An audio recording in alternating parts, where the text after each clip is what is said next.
আপনারা দেখছেন AGT live 24/7। आप देख रहे हैं AGT live 24/7। You are watching AGT Live 24/7.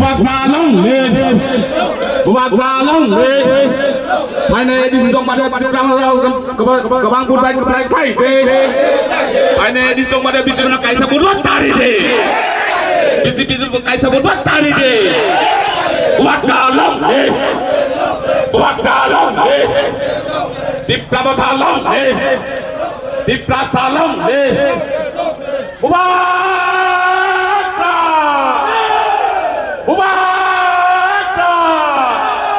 Bumakan di sini karena jumlah start. Bumakan di sini karena jumlah start. Bumakan di sini karena jumlah start. Jadi mana? Di sini mana? Di perawatan kapal kelai. Bumakalong. Mana di sini mana? Biji bina ekta murah tadi. Mana di sini mana? Biji bina ekta murah tadi.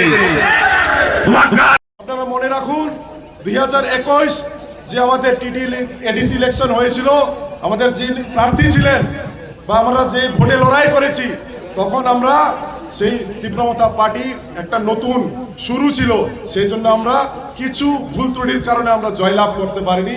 যদি এই বছর election হয় আমরা পুরোপুরি তৈরি এবং 2026 সালে 26 বিশ্বনগর কলসি সিটটা আমরা মহারাজকে উপহার দিতে আমরা তৈরি।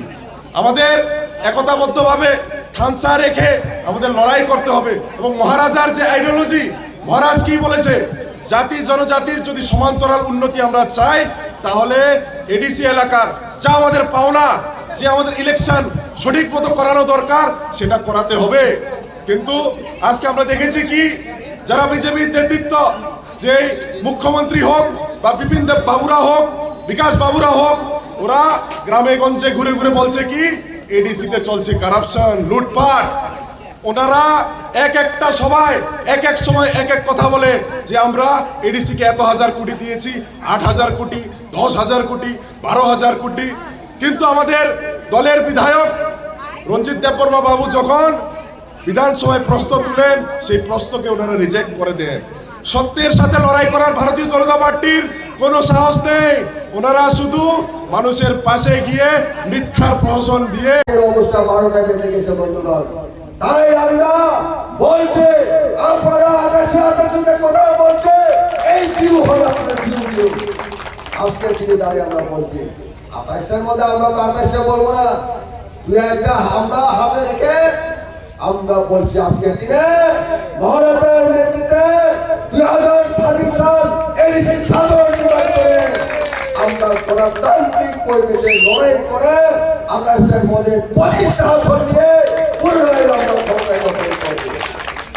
বন্ধুগণ, শুধু তাই নয়, আমরা 2023 সালের নির্বাচনে আমরা বুঝতে পেরেছি কিভাবে খেললে আগামী দিন এই রাজ্যের বিধানসভায় রামপুর সরকার নিয়ে এবং আমাদের তীব্রতা মুখ্যমন্ত্রী আসন দখল করতে পারে, সেটাও আমরা বুঝতে পেরেছি। বন্ধুগণ, আমাদের কারো কাছ থেকে শিখতে হবে না। মহারাজা পরিষ্কার ভাবে বলছে, আমি মুখ্যমন্ত্রী আসনে আর আমি 2028 সাল বিধানসভা নির্বাচনে লড়াই করে সেখানে আমি যাবো, কেউ বাধা করতে পারবো না। কেউ সেই মুখ্যমন্ত্রী আসনে অলঙ্কৃত হওয়ার জন্য মহারাজা শুধু সময়ের অপেক্ষায় আছে। বন্ধুগণ, কেউ রুখতে পারবে না, কেউ রুখতে পারবে না। এই রাজ্য তখন মাথা উঁচু করে দাঁড়াতে পারবে। অতীতে আমরা দেখেছি হিন্দু, মুসলিম, বৌদ্ধ, জৈন, খ্রিস্টান সকল ধর্মাবলম্বী নিয়ে এই রাজ্যে হাজার হাজার বছর ধরে রাজ শাসন চলেছিল। বন্ধুগণ, সেইভাবে আগামী দিন আজকের দিনে আমরা দেখেছি দেশে শুধু হিন্দু মুসলমান দাঙ্গা বাঁধানোর জন্য ষড়যন্ত্র, কোথাও কোথাও দাঙ্গা হয়েছে, রক্ত হরণ হয়েছে, ব্লাডশেড হয়েছে। আগামী দিন মহারাজার নেতৃত্বে আমরা ক্ষমতা আশ্রয় করে কাউকে ভয় পেতে হবে না। সমস্ত ধর্মাবলম্বী জনগোষ্ঠীরা মাথা উঁচু করে দাঁড়াতে পারবে। যার যার ক্রম, যার যার বিশ্বাস, সেটা আপনারা আরো মাথা উঁচু করে আপনাদের সেই ধর্মকে আরো রক্ষা করতে ওই বিজেপি হচ্ছে মিথ্যাবাদী দল। এই বিজেপি দেশের জন্য ভালো করেনি, দেশের জন্য ক্ষতি করছে আজকে অব্দি। আমরা বলবো না, তবু একটা কথা বলতে হয়, এই রোমান সিংহের কথা, রোমান সিংহের কথা বলতে গিয়ে কি বলছেন জানেন?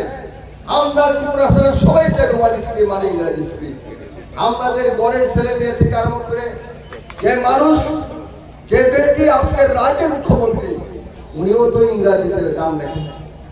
ওনার ছেলে মেয়ে ওনার আত্মীয় স্বজন ইংরাজি পড়াশোনা করে। উনি যখন ডাক্তারি পড়তে গিয়েছিলেন তখন কি সংস্কৃত দিয়ে পড়াশোনা করেছিলেন? উনিকে সংস্কৃত অক্ষরীয় পড়াশোনা করে ডাক্তার হয়েছে? আপনারা চিন্তা করে দেখুন, ওই ইংরেজি দেখে বিদেশি নাকি বিদেশির ষড়যন্ত্র বলে আছে। বন্ধুগণ, কাকে বোকা বানাতে চায়? কাকে বোকা বানাতে চায়? ये न्यूज कंटेंट देखने के लिए शुक्रिया। अगर आपका कोई सुझाव है तो हमें कमेंट कीजिए, सब्सक्राइब कीजिए AGT live 24/7। Thanks for watching AGT Live 24/7.